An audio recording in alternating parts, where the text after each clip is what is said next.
کہ ماہ رمضان میں قرآن پڑھنے کا روایتوں میں ملتا ہے کہیں دگنا ثواب ہے اور کہیں 70 گنا ثواب ہے. مگر بہترین جو فضیلت ہے وہ یہ ہے کہ جب اذان صبح ہوتی ہے، فجر کی اذان ہوتی ہے، تو اللہ اپنی نظر رحمت اپنے بندوں پر برساتا ہے.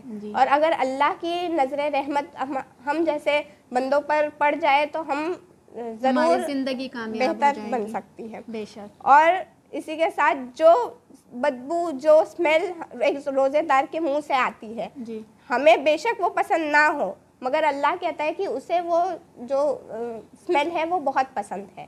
اور جب روزہ افطار کرنے ایک روزے دار بندہ بیٹھتا ہے تو اللہ فرشتوں سے کہتا ہے کہ اے فرشتوں، میرے روزے دار بندے نے جو دعائیں مانگی اس کے نصیب میں ایسے لکھ دو کہ جیسے اس کے نصیب میں وہ پہلے سے لکھا ہوا ہو. سبحان اللہ. ناظرین آپ نے دیکھا بہت ہی بہترین انہوں نے جواب دیا ہے.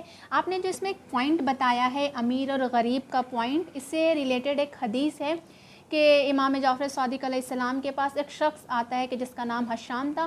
وہ سوال کرتا ہے کہ مولا یہ روزہ کیوں فرض کیا گیا ہے اور اس کی علت کیا ہے؟ تو مولا فرماتے ہیں کہ غنی اور فقیر جو ہے وہ ایک دوسرے سے مساوی ہو جائے اور غنی کو فقیر کی بھوک کا احساس ہو جائے اور اس پر وہ رحم کرے، احسان کرے. اور اسی کے ساتھ آپ نے جو ایک پوائنٹ بتایا کہ جو ہم کھاتے ہیں، کوئی بھی غذا کھاتے ہیں، اس کا اثر ہوتا ہے ہمارے جسم پر.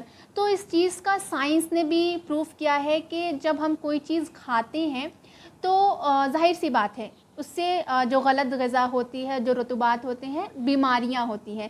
لیکن جب ہمارے جسم خالی ہوتا ہے، جب انسان روزہ ہوتا ہے، ہمارے جسم میں غذا نہیں جاتی ہے، تو ہماری جو ہڈیاں ہیں وہ غلط غذا جو ہوتی ہے اس کو کھانا شروع کر دیتی ہیں، جس کی وجہ سے اور بیماریاں جو پیدا ہونے والی ہوتی ہیں وہ بیماریاں دور ہو جاتی ہیں. ماشاءاللہ.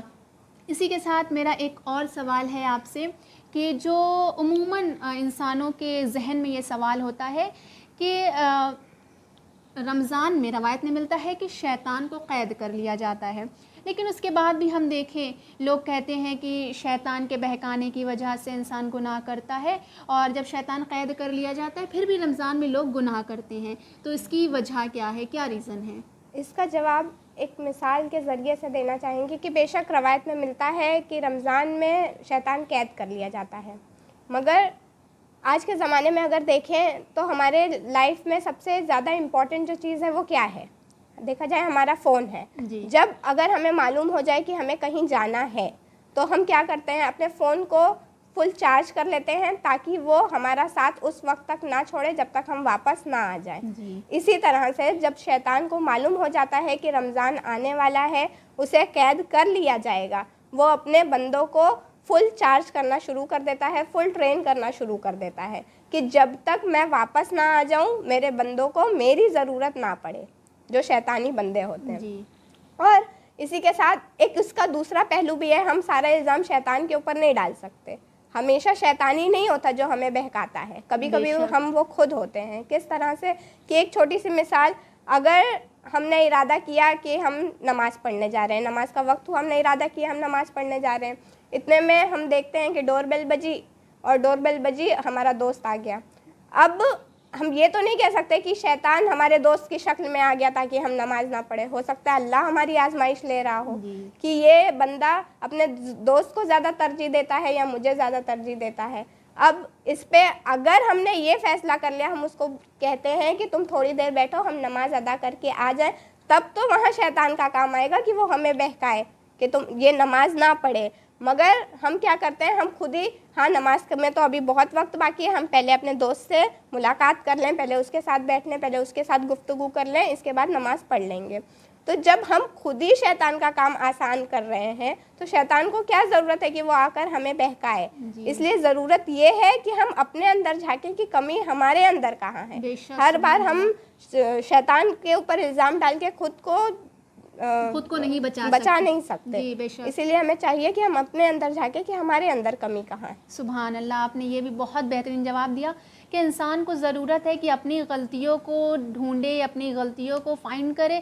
ہر بار ہم شیطان کو بلیم نہیں کر سکتے، کہیں ایسا تو نہیں کہ سب سے بڑا شیطان ہمارے اندر موجود ہے.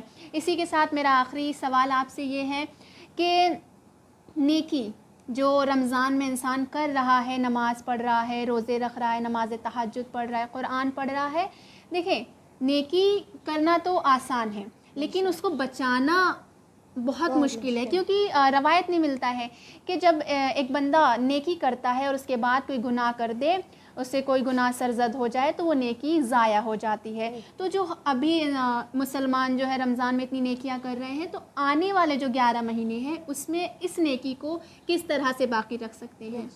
بہت بہترین سوال ہے کہ ہم سب یہ کوشش کرتے ہیں کہ جو بھی ہم نے نیکیاں انجام دی ہیں اسے ہم 11 مہینے باقی رکھیں تاکہ ہمارا جو اعمال ہے وہ اچھا بہترین ہوتا چلا جائے۔ جی بے شک۔ مگر اس چیز کو ہم کیسے اپلائی کر سکتے ہیں اپنی زندگی میں؟ دیکھیں کہ ہم نے اکثر دیکھا ہے کہ جب سائنس نے بھی یہ پروف کیا ہے کہ جب ایک انسان 21 دن تک کوئی چیز کر لے تو اسے اس کی عادت ہو جاتی ہے، وہ اس چیز کا عادی ہو جاتا ہے، اس کا وہی چیز کرنے کا من کرتا ہے۔ اب جب ہم رمضان سے گزر جاتے ہیں، جب عید کا دن آتا ہے، تو آپ نے اکثر یہ چیز نوٹس کی ہوگی، دیکھا ہوگا کہ لوگ کہتے ہیں کہ روزہ رکھنے کے بعد اب عید کے دن کھایا نہیں جا رہا ہے۔ کیوں نہیں کھایا جا رہا ہے؟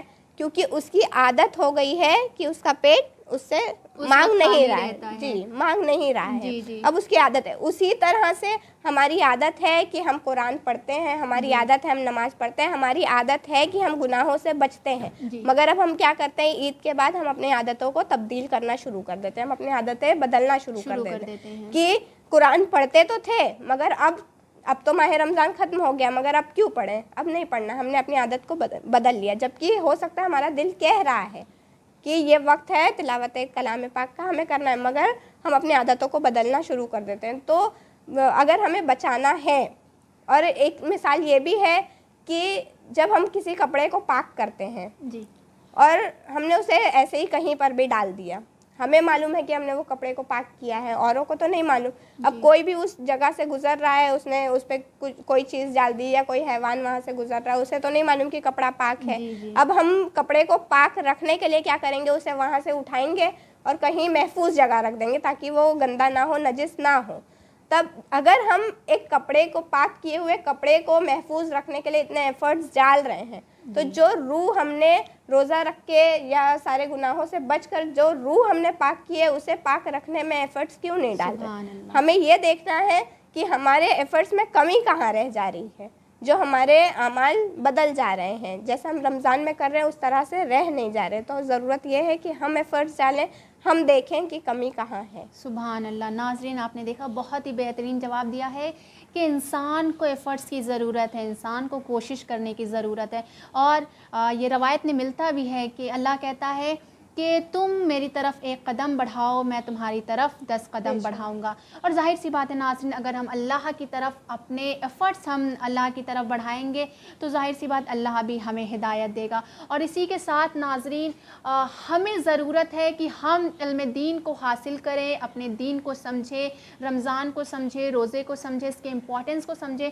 اور جب ان تمام چیزوں کو ہم سمجھیں گے اور اس پر عمل کریں گے تو بے شک ہماری جو زندگی ہے یہاں بھی کامیاب ہو جائے گی اور آخرت میں بھی کامیاب ہو جائے گی۔ اسی کے ساتھ ناظرین میں شائنہ رنوی اپنا پروگرام آپ کی خدمت میں لے کر کے پھر سے حاضر ہوں گی، تب تک کے لیے والسلام علیکم ورحمۃ اللہ وبرکاتہ۔